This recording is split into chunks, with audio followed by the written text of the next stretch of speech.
Hello, I'm Carol Woolton. I'm the author of The New Stone Age, and I'm here to talk to Emma Lucy Knowles, who's the go-to crystal expert. She's a clairvoyant, she's a healer, she's been working with stones and crystals from the age of 7. There's nothing she doesn't know about their power and energy. And she's amassed a big community of like-minded people, and she calls them the overcomers. And so this afternoon, we're all an overcomer. Welcome, Emma. Hi, how are you? Thanks for having me. Well, it's so good to talk to you, because I think top of everybody's question would be, what crystal do we need to get us through these challenging times? For me, it's a real pairing, and it's always my go-to set. So it's smoky quartz and black tourmaline, because I'll always talk about smoky quartz being like an energy hoover. So because we're in this period of being so in, and we're in all these walls, and all the energy is kind of pouring in. We can't really get a lot of space from ourselves, our family, energetically, and also on a conscious level. So there's also our family's energy, our energy, and obviously everything that's happening out in the world. Smoky quartz really will sort of hoover and cleanse that. It'll almost filter the air for us. And then if we pair that with a black tourmaline, the black tourmaline is going to ground that energy. So it's we're, as human beings, we empath so much energy, so we're a little bit like the smoky quartz. We tend to filter all that bad or negative energy for people. So having the black tourmaline with that's absolutely crucial, just to really make sure that we're keeping ourselves really cleansed at the same time.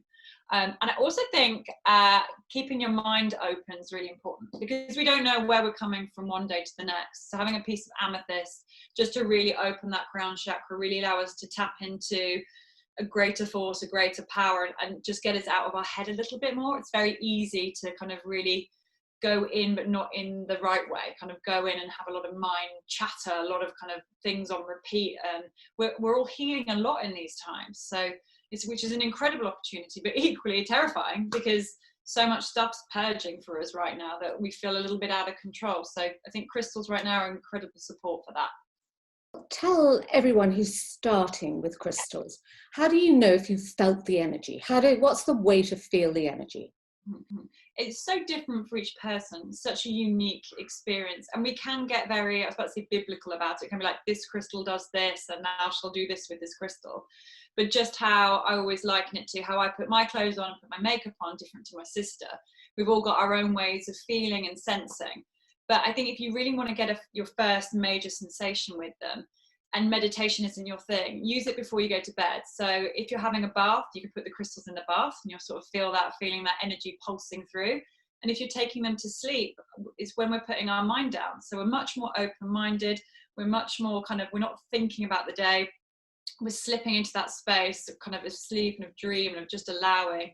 And we're really going to allow ourselves, if we hold them in our hands, pop them under the pillow, you're going to start to feel the effects of them.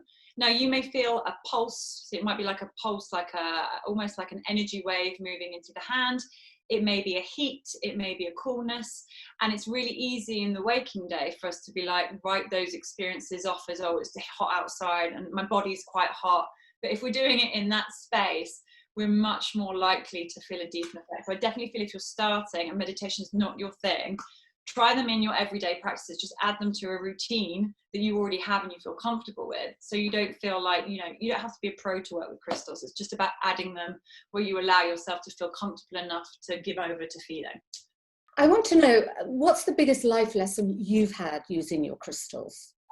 For me, I found crystals very young. So when my sister was buying sweets, I was buying stones. It was kind of just, for me, I found my way into everything spiritual it was quite a loud awakening. It was quite a sad story on the family part, and I kind of knew a lot of things without my family discussing them. So I never really knew who I was or where I stood in life, and had such big emotion coming through. And crystals came into my life at a time where I couldn't talk to anybody about that, but I knew that all this was happening to me. But they gave me an energy space, kind of a safe space where I could feel all these feelings. Like being clairvoyant and being a channel at a young age is really exciting, but then it can also be terrifying.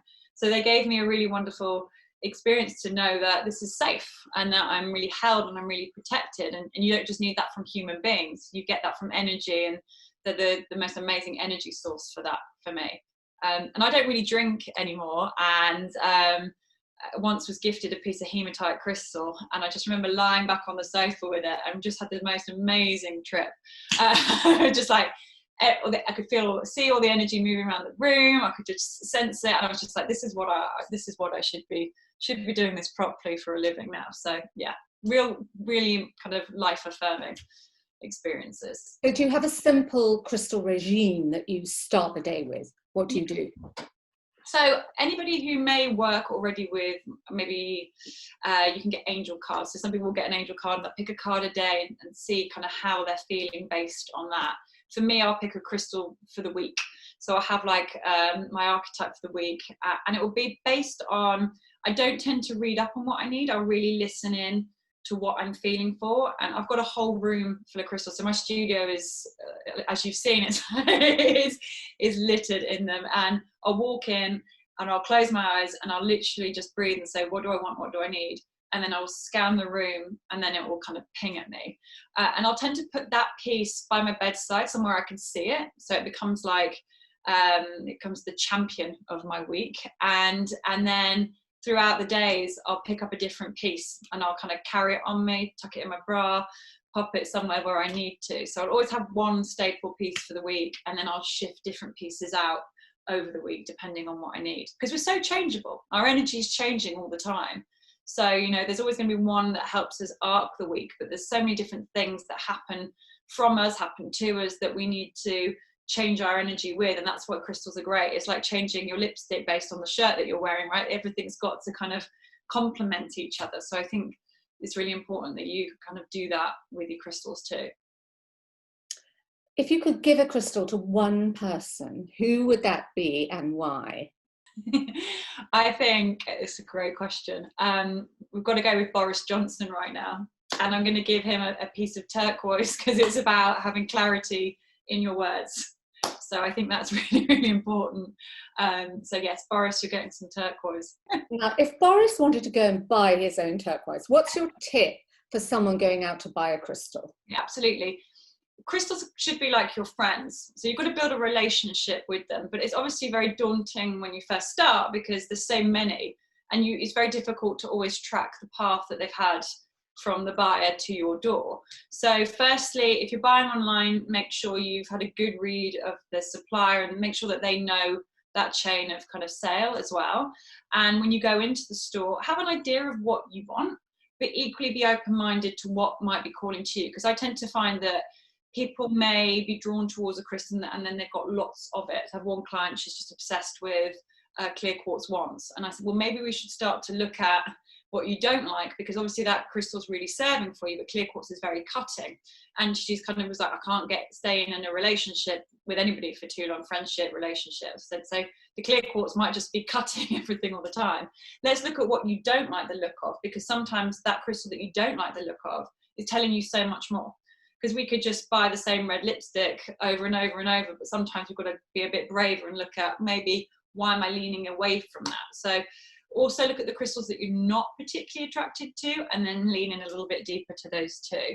And when you pick them up, play with them, feel them, hold two of the same piece in one hand or comparable crystals, and again get that sense of, where am I getting a feeling, even if it's really small, which one feels maybe a bit weightier, because sometimes a smaller piece will feel a lot heavier in your hand than even a bigger piece.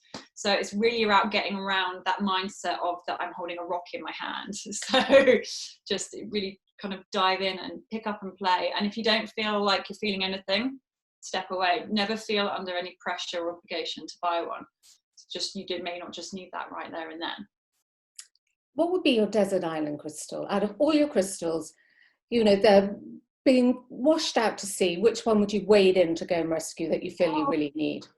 So I think I bought a couple of these. Are my favourite pieces here at the moment. To start with, I was thinking maybe it would be like the Labradorite, because it's very much about reflecting your kind of inner heart's truth and really allowing you to reflect yourself. And then I'm actually thinking, if I was out on a desert island, I just want to really enjoy it and go for it. So it would probably be, and this is one of my oldest pieces too, so it's a selenite ball. It's very angelic selenite, so it really helps us feel very balanced, but very lifted and very kind of protected, but it's real high viber. So I think that would be a really fun piece just to kind of spend my days on the beach playing with. Thank you, Emma. Thank you for sharing that with us. And if anyone wants to know more about Emma's views about crystals and her experiences, they are in the New Stone Age, so do get a copy.